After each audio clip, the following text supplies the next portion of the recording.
Good afternoon, everyone. My name's Chloe Ann, and I'm delighted to welcome you to this year's National Youth Public Speaking Competition. We are really excited for you to join us all here at Touch Base Pairs today. We aim to empower our young competitors to speak up to save lives and encourage you to do the same. So, this past week we celebrated World Speech Day, a day that takes public speakers from across the world and asks them to collaborate by sharing their passions. We're also here to elevate youth voice and have our young people share their passions with you. The theme of World Speech Day is Unexpected Voices. We're here to listen to our young people and elevate their voices in association with our charity values, namely humanity.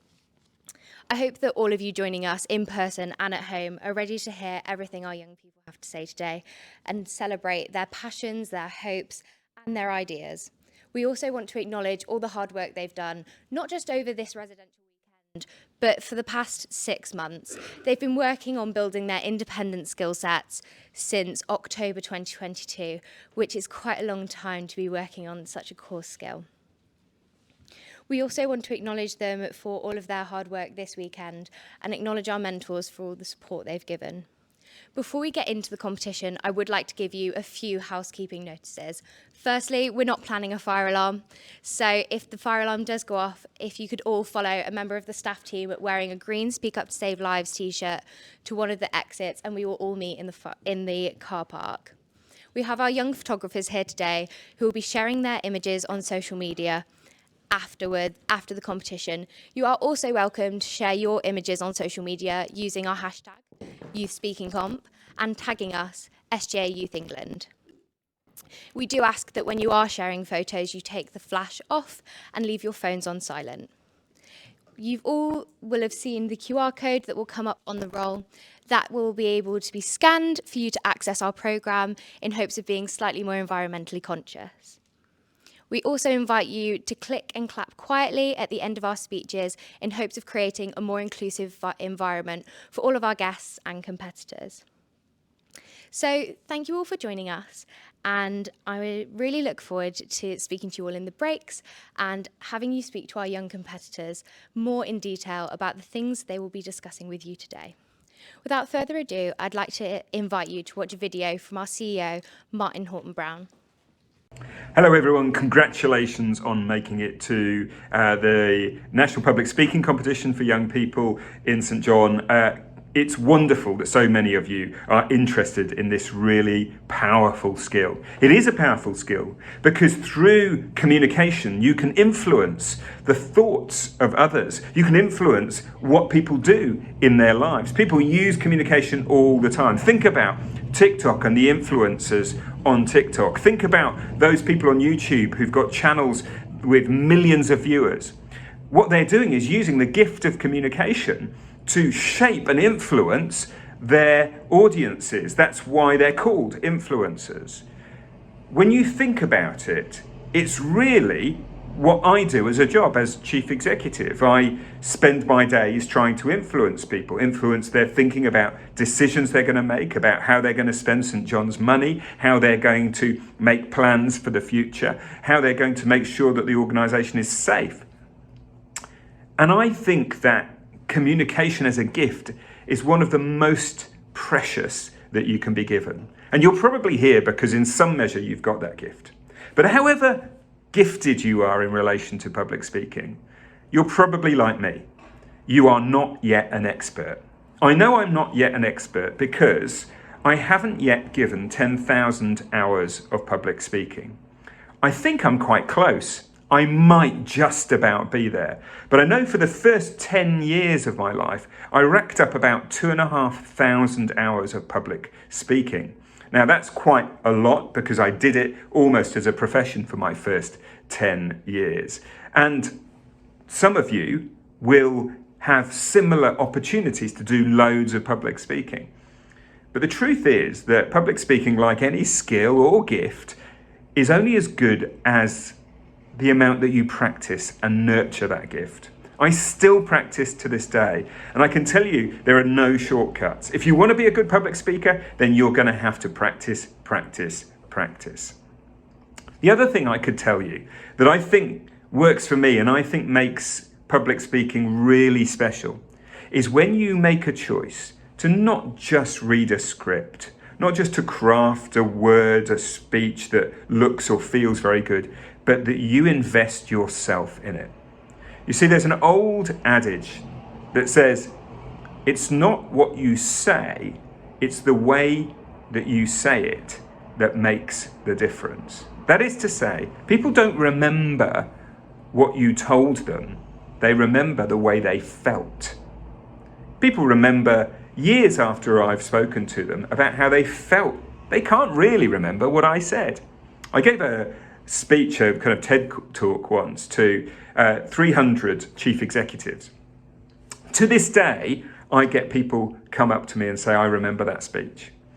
When I say to them, what do you remember? They talk much more about their emotions, about how they felt. They say, oh, I remember it was really moving, Martin. I remember it was really emotional. I remember feeling like you were sharing something really powerful with us. It really motivated me. I'm not sure they remember at all what I was talking about. But the fact that they felt motivated was my objective. I was trying to motivate them to be leaders with integrity. Now, the best way I think you can do that is by telling stories. I'm a great believer in the power of the story. Think about the best stories on TikTok or YouTube. One of my favorite YouTubers is a guy called Mr. Beast. If you've not seen his videos, go and check them out. Mr. Beast is so clever. And do you know what he does? He tells a story. He tells a story about how if you do these things and you follow his journey, then you could win these prizes. And people follow. So he might try and play hide and seek in a giant shopping mall, and you've got to run away and hide from him. The story he's telling is of these people running away and hiding. And then the winner gets a prize. And you follow through because you want to hear the end of the story. And you don't, even though it's quite a long video, you don't turn it off. You want to hear the end. I've been trying to tell stories all my life. I was at Windsor Castle recently and I told the story that I'm about to tell you. It's a story that is about a young person who went to help out in a vaccination centre. And in the vaccination centre, there were, at this time, quite a lot of older people coming through. And an older lady came. And she was wearing a wonderful outfit, including a hat. And she sat down and he said to her, "You're looking amazing. I love your hat." And she said, "Oh, yes, thank you very much." He said, "How come you've dressed up?" She said, "Well, I've not been out of my house for a year. I'm definitely going to dress up, darling." I tell that story because it makes you feel something about that interaction with that young person, something about that older lady being trapped in her house, something about that sense of occasion around the vaccination centre. I could have just told a story about how clinically well trained our vaccinators were. I could have told people the facts about us vaccinating a quarter of the nation. But the truth is that when I tell that story, people remember the lady with the hat. It conjures an image. Now, you can practice telling stories and you can find stories that illustrate your points. But I think the greatest thing I can leave you with is a challenge. As you develop your public speaking skills, and whoever wins today, congratulations, by the way, the best thing you can do is learn how to tell a great story. Thanks for being part of St. John, and I wish you all the best. Take care.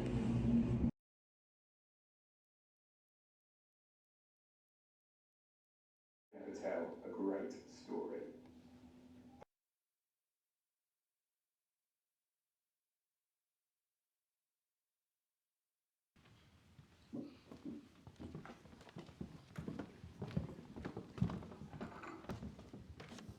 Hello.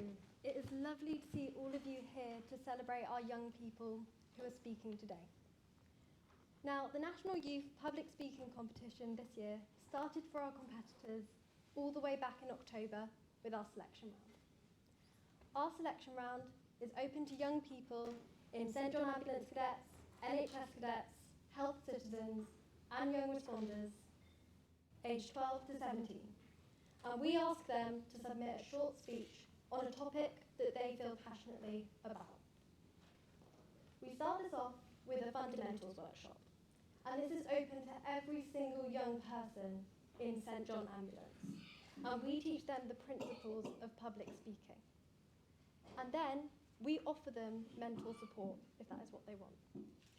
This year, we had over 100 submissions from young people across England, and they were incredible. These amazing submissions were then reviewed by a panel of young people within St John and also external to St John. And then these young people provided personalised feedback to enable these young people to grow. From the mentor team, we would like to say a massive congratulations to every single young person who submitted an entry this year, as well as our top 12 finalists who will be speaking to you today. They all did amazingly well and should be so proud of all that they've achieved. So that was the selection round. And then our final 12 spent 3 months preparing for the competition and for this very day. We, as a mentor team, supported them to put together not only their Speak Up task, which is when they will be getting the chance to individually share their perspectives on a topic of their choice, but then also a Build Together task, where as a team, they'll be pitching their ideas for an important health or social care or social action topic to be added to the national curriculum. We've been privileged enough to help put these together. And you as the audience today are going to be lucky enough to see the successes that we are sure they will be. The workshops themselves included, first of all, speech writing and the infamous do's and don'ts of speech delivery to help them put together their individual task, and then a building together workshop for their team task. We also had a final preparations workshop, and these workshops helped put all 12, the majority that could come, into one meeting so that we as mentors could support them to feel confident in their incredible skill sets. Alongside the workshops, the young people also had mentors, as you can see on the stage. We were able to be there for the young people and support them in many ways throughout the competition. When we first met them, they were quite shy and didn't really know what to say or when to speak. And we were able to work with them to bring out these wonderful young people that they are. The confidence has grown over the competition, and it's been amazing to see that. Now, the relationships that we had with these young people has enabled them to reach out for the support that they have needed throughout the competition, and it has made their personal development grow. The National Youth Public Speaking Competition prides itself on being youth-focused, and in this case, that means that all of the youth team, as ourselves, are the same age roughly as the people who are in the competition. So it doesn't end today. The Speak Up to Save Lives team is now working on some really great projects to expand the way that we engage young people. We know that everyone learns and expresses themselves differently, and we hope to have some really exciting announcements soon about some opportunities that all our young people will be able to access. We're supporting our finalists to continue their Speak Up to Save Lives journey by allowing them to access workshops, developing projects, and to also use their experiences in working parties too. We've also taken some time this weekend to direct the competitors to opportunities that they can participate in both inside and outside of St John, and we really look forward to seeing what they could get up to next. Hello everyone, my name is Maddi and I have the absolute privilege of being the lead mentor for this year's National Youth Public Speaking Competition. It has been an absolute pleasure to watch all 12 of these young people develop into the public speakers and individuals that they are today. They have grown as young people, they've grown with their ideas, their thought processes, and I'm sure you will all agree with me by the end of today that they are each individually incredible and will achieve so much. I'm really looking forward to seeing what they do today. Yesterday, we ran an activity called visualisation. We sat them down, we got them to close their eyes and we said, tomorrow, what do you want to achieve? And when you achieve that, how are you going to feel?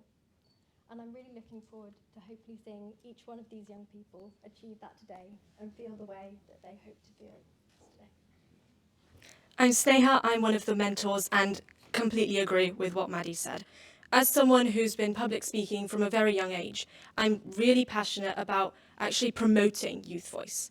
So what we're doing today, giving young people this incredible, important platform to express what they're passionate about, is something that I really believe in.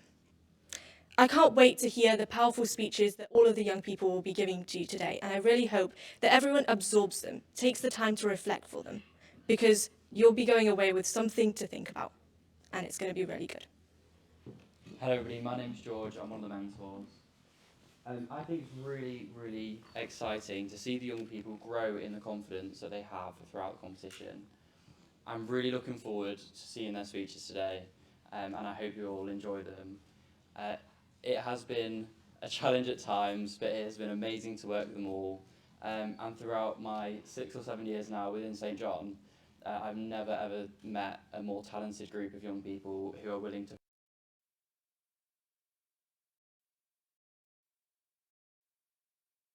you, and I think that's really important that we remember how much that means to not only them, but I hope it also means a lot to you guys, that they've got that topic that means a lot to them and they've picked it to hopefully spread the message with you guys.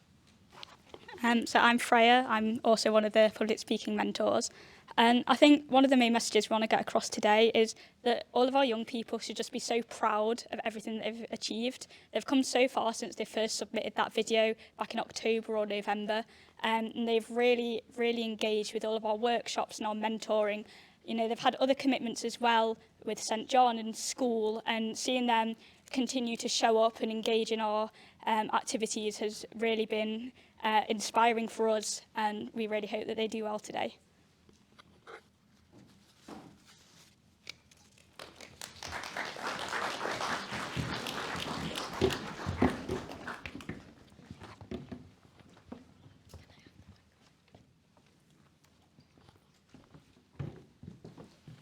As our fantastic mentor team said, our young people have worked so incredibly hard on hours and hours of personal development, not only with the support of their mentors, but also on their own. So it's really important to us that we take the core idea of speaking up to save lives and share that with each and every one of you. But in order for you to understand this competition, you really need to understand what speaking up to save lives is. So, speaking up to save lives has been the core principle of this competition. We want our young people to come to us with topics in their communities, in their society, that they feel passionately about. That could be healthcare, that could be social care, that could be something that they're witnessing and they want to stop. And each of them have come to us with a topic they're so passionate about, and more importantly, they have come with ideas and they have come with solutions.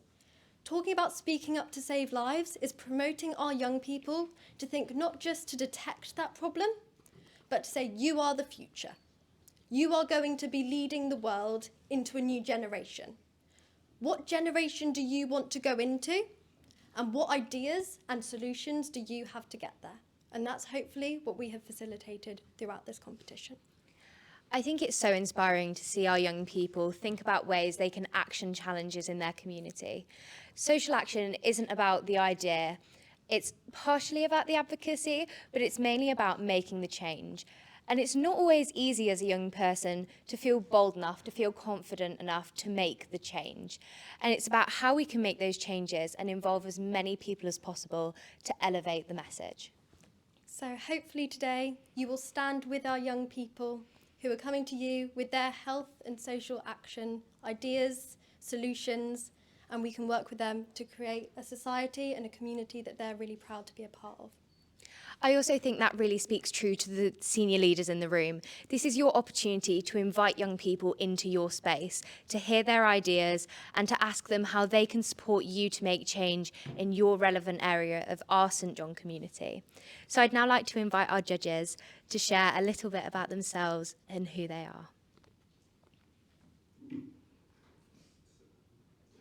Hello all, I am the National Cadet of the Year for 2023. I'm very passionate about the youth, so it's amazing to have been invited to be on the judging panel for this wonderful competition and see some of you amazing young people.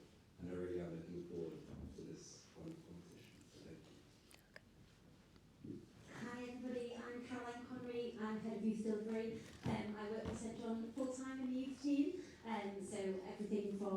to our Badges and Cadets programme, to our new programmes, Health Systems and Responders. Really excited to be here today. I only joined St John around 8 or 9 months ago now, so this is the first opportunity I've had to be at this competition, so I'm really excited to see and hear all that you've got to say. Don't be nervous, I know you will be, but we are, whilst we are here to judge, we're more excited to hear what you've got to say, and I'm really looking forward to it. So have a great time, enjoy it, and relax, and make the most of the day. Hi everyone, my name is Levin. I'm the National Youth Public Speaking Competition winner for 2022. Being part of the competition 2022 really shaped me into the young person I am today, and I know that this competition has so much potential for young people. So I'm really excited to see what all our competitors have to say today, and I'll pass over to Diana. Thank you. So my name is Diana Crabtree. I am county president for the West Midlands here. So I look after all my little babies. I am very, very proud to have been actually asked to be a judge, so thank you very much, Chloe. I think I only found my voice probably last week, so I'm in awe of all the participants that they've actually found their voice. The confidence to stand on a stage in front of your family and your loved ones is just awe-inspiring to me. So I can't wait to hear all your action points, and hopefully we'll be able to take them on board and make the world, or at least St John Ambulance, a better place to be in. Thank you very much. So, Diana, you talked about making the world a better place to live in. If you were a competitor, what topics would you like to bring to the table, and what would you like to share in order to speak up to save lives? That's a very good question.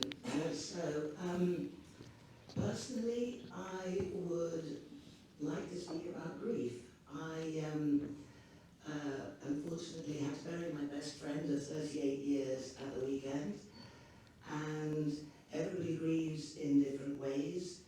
We need to allow people to have that journey, to find their own way of going through that horrible journey. I don't think it's a matter of time. Everybody has a different journey. We're all going to be experiencing grief, unfortunately, at some point in our lives. We just need to be mindful and helpful of other people going through the same process. So I would probably talk about grief. So, Livin, obviously you are last year's winner. So what advice would you give to our competitors who are speaking today? So a piece of advice that I got from my mentor last year was to come up on that stage and be yourself. It's so much better to deliver your speech in an authentic way rather than putting on a persona, because it really shows who you are to a judging panel, and it'll just make your experience in the National Youth Public Speaking Competition so much better, because it's really, really important to remember that this isn't a development opportunity for you guys as young people. So being there and being authentic is the best thing. So, Caroline, as Head of Youth Delivery, what are you most excited about for this competition and national youth participation opportunities as a whole? I'm, as I said, super excited to be here because it's the first opportunity I've had. And whilst I get to get out and about a lot in my role in St John, got to get to go to lots of meetings and events, there's nothing like events involving young people. So this is the absolute highlight for me, coming to things like this and seeing our amazing young people, because you're so much better than me at standing up and speaking. Like my team will tell you, I avoid it at all costs. So it just absolutely amazes me that our young people are prepared to stand up and talk in front of this room full of people. You are absolutely incredible. So really excited to see and hear what you've got to say. I think the topics, as you said, are going to be really inspiring. So really excited to hear what you've got to talk about.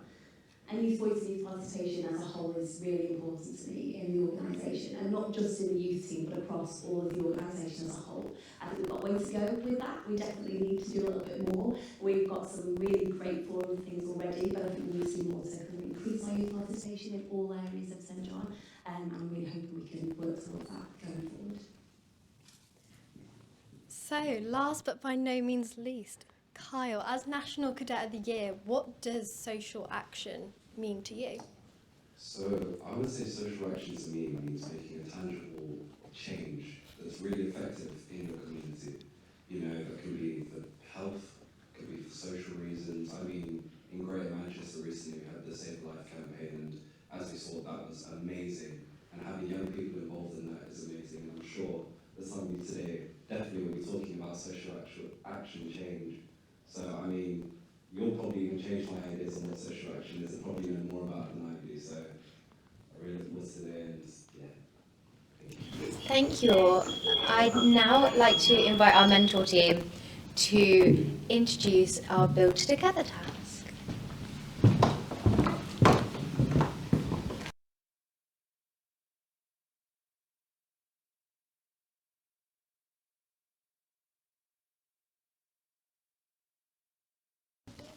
Speak far too much already today, so I'm going to hand over to Sneha to explain a bit more about what our young people have been doing in their Build Together tasks. So for the Build Together task, the brief that we gave them, the task that we gave them, was to think about an issue or an idea that you feel passionately about, that you think is a great topic to be added to the national curriculum. And like many other things, it's around health and social care or social action.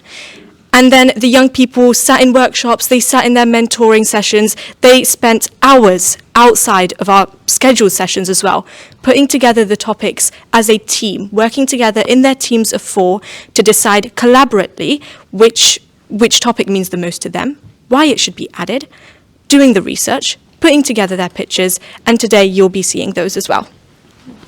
It's been really amazing to see how they've been bouncing ideas off each other, going from a massive pool. You know, they've all got such amazing ideas about things that really need to be taught in our curriculum. So it's been great to see them work together to kind of narrow that down and come up with something that together they're really passionate about and want to talk about.